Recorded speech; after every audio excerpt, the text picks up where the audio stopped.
we're here to honor the memory of Jerry Mituniewicz. Jerry died 27 years ago in 1994. For me, it's easy to remember. I don't need to see the plaque up on the wall every day. It so happened that 5 days prior, my own dad had passed, so I was home. But I worked here in number 9. I worked on the same shift as Jerry. So what happened that day, 27 years ago, it was a routine job they had in Ridgewood. Jerry was the driver in the red. Willie Couch was his troubleshooter. They just finished the job. Cable gang had left the job, and they were sitting there doing paperwork. The side doors of the red open, the back doors, just like everybody else does on a hot summer day. And 3 kids looking to get a couple of dollars to party on or enjoy the 4th of July looked at them as easy targets. One of them had a gun. What exactly happened? How the gun went off, I don't know. But the gun went off. Jerry got shot in the abdomen, I think through the liver. It didn't look that bad at first, but through the night in the operation, Jerry didn't survive. Jerry was the steward here in 9, and he was one of those guys, you know, it's cliche that we say this all the time, but he was the guy that would give you the shirt off his back, you know? And he was a fun-loving guy. Everybody loved to have a good time with Jerry. He had a thing he set up at a place out in Massapequa. I can't remember the name. Corner Galley. Okay, the Corner Galley. Thank you, Jimmy.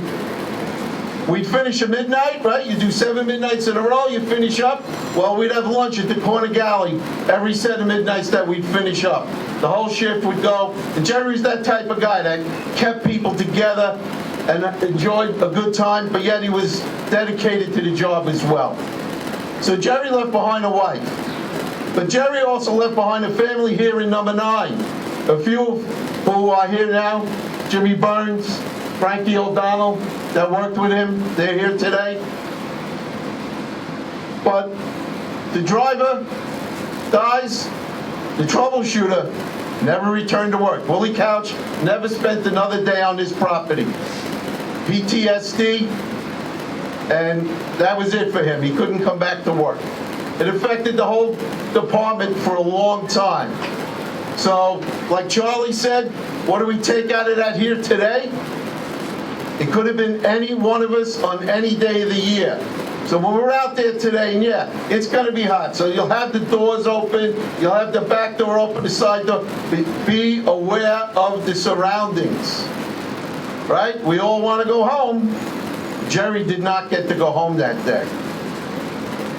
We come in, we have a lot of friends, we have a lot of good times, and that's not the way we want them to end. We want to come back every day and repeat what we did the day before and not be the victim. So 1994, 2021, same scenario can happen today as it did 27 years ago. So to honor Jerry, I think we should all take a moment, say a prayer.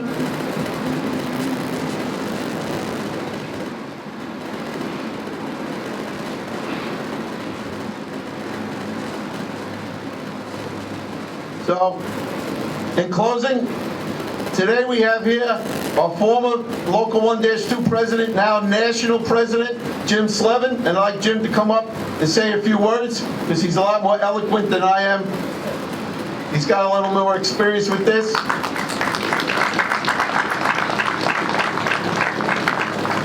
Jimmy, first of all, thank you. And I'm not better spoken at it. I just speak from the heart. That's the most important thing. You know, no matter what we do and what our job titles are or how we do it, the part is that we're all human. We're all vulnerable, right? But the truth is that we have loved ones. We have loved ones that are here and loved ones that are home. We owe it to them as much as anything else. If Jerry was standing here, he'd probably say the same thing to you. He'd say to you that you owe it to your loved ones that you left this morning to go home to them this evening. He'd probably tell you the same thing as saying, look out for each other. No matter if you're having a bad day or you have a disagreement. You know, we saw a troubled year last year. Hopefully, we'll never see it again in our lifetime. But the truth is that we actually, even in troubled times, got to look out for the best. As utility workers, we've seen storms, we've seen heat, we've seen manhole fires or gas leaks.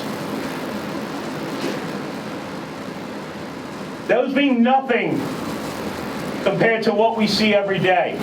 That partner in the truck, that coworker in the ready room, or our loved ones.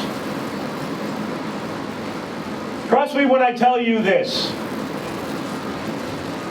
You owe it to yourselves, you owe it to everyone around you owe it to Jerry, even if you don't know him. Because that's the most important thing. Not an ounce of copper, not an ounce of a pipe or a length of a pipe matter. You matter. You're the most valuable piece of this equation. That's why you got to look out for yourselves. You got to look out for that person next to you. And you got to look out for that person down the road. Got to make sure that you're brother's keeper. That you're the person that making sure that person's going to go home. You know, Jimmy talked about a ready room and a partner. You see the memorial plaques, you see the shirts. Never the same when you lose a loved one. Because that face keeps coming back to you every time. Let's stop the faces and let's see the retirees come back. Let's stop seeing the tragedy. Let's make sure that we're not the plaque on the wall, that we're able to enjoy ourselves with our families, with our loved ones for a long, long time. So please, if I ask anything off each and every one of you, is take a moment today and think about Jerry and his family, but take the rest of the day to think about you and your loved ones. And do that same thing tomorrow, and the day after, and the day after. Because that's how it happens. When you make sure that those people go home and we're able to enjoy our retirement, our loved ones at home, our weekends, everything we fight for, everything we look forward for. Please be safe. And thank you. All right, everyone, thank you. And remember, look at this plaque when you come through this yard. And remember, take care of one another.